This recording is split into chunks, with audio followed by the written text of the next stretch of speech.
So, what is going on, guys? This is Ryan here. And this is other Ryan here. And today we once again have another interesting video for you all. Now, this one is talking about something that occurs in Five Nights at Freddy's 4 on night 2, where we actually see the purple badge guy and a spring Bonnie suit behind closed doors. Yes, and more in particular, if they are different suits to the one that's actually on the stage in night 5. Because if we actually look on night 5, we see the spring Bonnie next to the Fredbear, and it's noticeably different, like the colour. And then we look at the parts and services, and then we look at the night 2, mini game with the purple guy, like you say, and they're all different to each other, and it's very confusing. Yeah, it almost seems distinctively different as well, doesn't it? Yes, definitely. I mean, when you actually look at the proportions of this animatronic in the back, or what we're speculating to be an animatronic, on night 2 that is, behind the doors, we can actually see it seems to feature a body shape similar to Fredbear. That is, it is quite rounded and quite puffy. Yeah. Compared to the Bonnie that you see on stage, because this character seems to be a little discolored. Now, this might not actually refer to the age of this animatronic, but just that it is actually a different model entirely, and it's also got different proportions once again.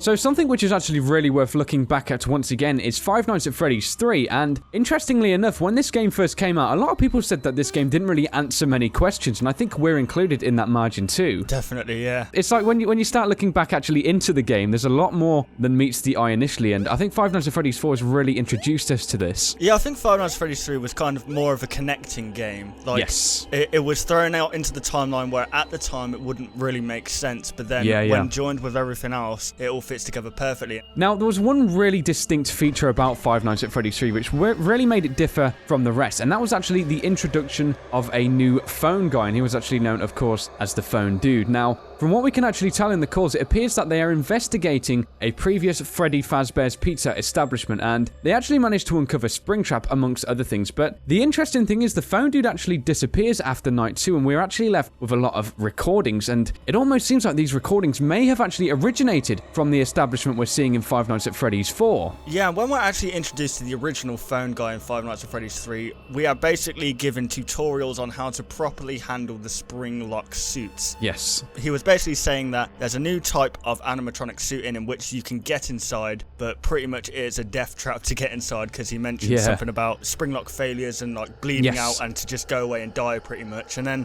on night 4, he actually says that no one should actually use the suits because there have been multiple spring lock failures and in sister locations, I think he states. Yes, definitely. It's just funny because in Five Nights at Freddy's 4 and night 4, we are trapped in this parts and services room with this spring Bonnie, I believe it to be, because it doesn't actually have the bow tie, the purple bow tie on. With its head missing, and it's almost like he mentions that the spring Bonnie suit has been noticeably moved, and I think it's all tying in together, really. I think that's a very good point. As Ryan said, actually, if you look at the Fredbear when it's on stage in Five Nights at Freddy's 4, we can see it has this distinctive bow tie, and one of the key things that this actual sprite inside of the Night 4 parts and services room in Five Nights at Freddy's 4, it doesn't actually feature this same bow tie, and it does make you question what suit this actually is, because it could be considered quite confusing. We have the Fredbear head on the left, of course, and then we of course have this spring Bonnie suit also on top, and the face shape also seems pretty unique as well, doesn't it? Yeah, definitely. It seems very out of proportion. I mean, when we look at the Fredbear face, and even the face in night 2 in Five Nights at Freddy's 4, when the head is actually placed on what appears to be a working staff member by this purple badged guy, the face shape doesn't actually resemble this, and it also may hint back to maybe what the phone guy says in Five Nights at Freddy's 3, where the phone guy actually speaks about temporary suits being brought in place and appropriateness not to be questioned. Yeah, and like we said at the beginning of this episode, it's just strange because they all look so different to one another. Yes, they do, yeah. It's a bit more, I think the spring Bonnie one, you could say that maybe he's that shade to show that he's not the primary focus in this thing, but I don't know, I think he's shaded completely different, and I think that maybe a prototype suit of before the original came out, maybe. That's a good point, yeah, and I think another thing to really consider within this idea that we're actually speculating here is the fact that it's quite difficult to pinpoint any hard evidence because of the simple fact that Scott hasn't really stuck to the same models throughout the games. He's actually changed the models each and every game for these animatronics, and it's made it increasingly difficult to kind of link the two, and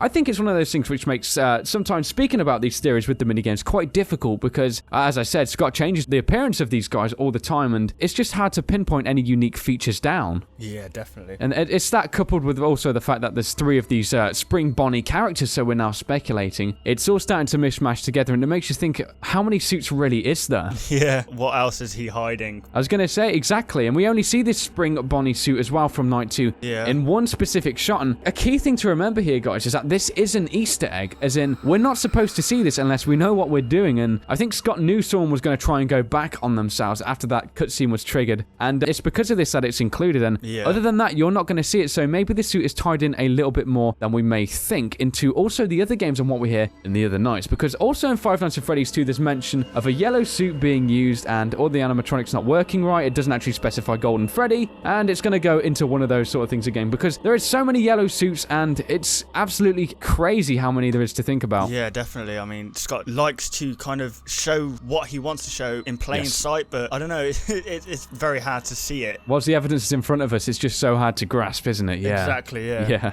And there we have it, guys. So that was talking about the Bonnie in the back room, and also the purple badge guy interacting with what appears to be the Spring Bonnie suit. Hopefully you did enjoy this video, and be sure to comment down below any of your thoughts in relation to this topic. If you guys did enjoy this video, why not leave a like rating down below, and if you're new to our channel, why not subscribe for more interesting videos like this, and also the gameplays. So thank you very much for watching the video, guys, and we'll of course see you on the next one. Goodbye, guys. Want to see even more content from us? Consider liking and subscribing to ensure you'll see all content in the foreseeable future. And hey, why not check out our past 2 videos?